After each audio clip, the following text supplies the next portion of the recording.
Assalamualaikum warahmatullahi wabarakatuh. Kami dari kelompok 6 ingin mengerjakan presentasi tugas EPP 4. Ini nama kelompok kami.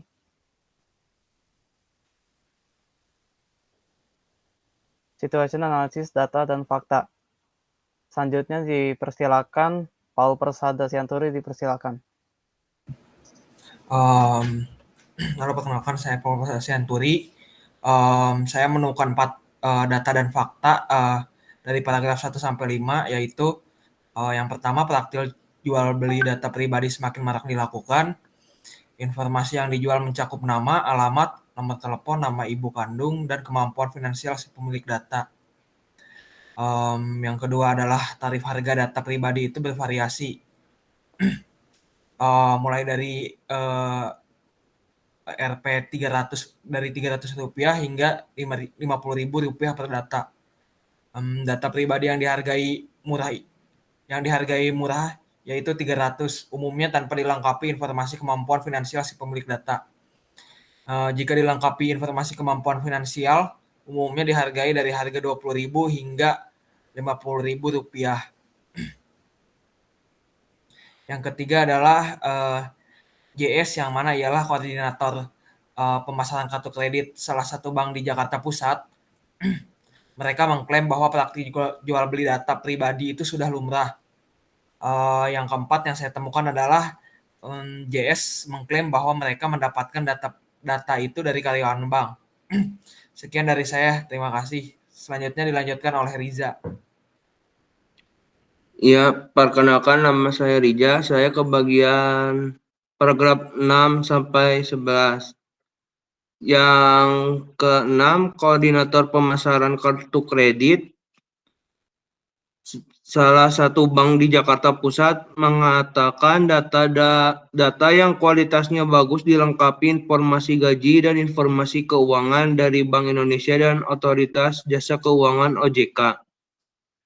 Yang selanjutnya, jual beli data nasabah dapat dilakukan secara online dan dengan harga yang jauh lebih murah. Yang kedelapan, pemilik situs penjualan data pribadi yang diajukan lewat percakapan WhatsApp telah ditangkap Polda Metro Jaya pada April 2018. Yang kesembilan, lewat aplikasi WA, pembeli bisa mendapat harga yang lebih murah, yaitu 16 per data. Yang ke-10, operator penjualan data pribadi online mengklaim bahwa seluruh data adalah nasabah kartu kredit. Yang ke-11, data dibagi atas kelompok laki-laki nasabah kartu kredit prioritas dan kelompok nasabah kartu kredit salah satu bank BUMN. Yang selanjutnya akan disampaikan oleh Hasna. Untuk problem analisisnya atau masalahnya yaitu praktik jual beli data pribadi nasabah di kalangan tenaga pemasaran kartu kredit dengan harga bervarian. Tentu ini menimbulkan permasalahan besar yang ada di Indonesia, khususnya kalangan masyarakat berpenghasilan rendah hingga tinggi yang menjadi nasabah suatu perbank dan ingin membuat kartu kredit. Sehingga masyarakat di Indonesia patutnya selalu berhati-hati dalam menyebarkan informasi pribadi yang berhubungan dengan perbankan dan tentunya harus ada kebijakan dari pemerintahan atau pihak bank tentang hukuman yang berat atas kasus ini karena dinilai membuat khawatir para pengguna kartu kredit. Untuk selanjutnya dilanjutkan oleh Alia. Decision analysis atau kemungkinan solusi.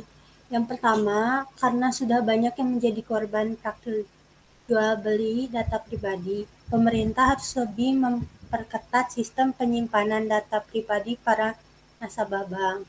Kedua, pemerintah harus mengeluarkan kebijakan untuk melindungi data-data nasabah karena sudah banyak yang menjadi korban penipuan. Ketiga, pejabat kepolisian lebih sigap lagi dalam memberantas praktek penjualan data nasabah.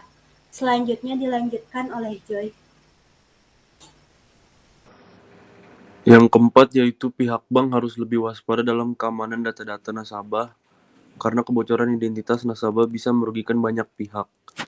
Yang kelima yaitu menegaskan kepada para karyawan untuk tidak membagikan data nasabah dalam bentuk apapun dan memberikan sanksi yang sesuai bagi siapapun yang melanggar. Selanjutnya Dava.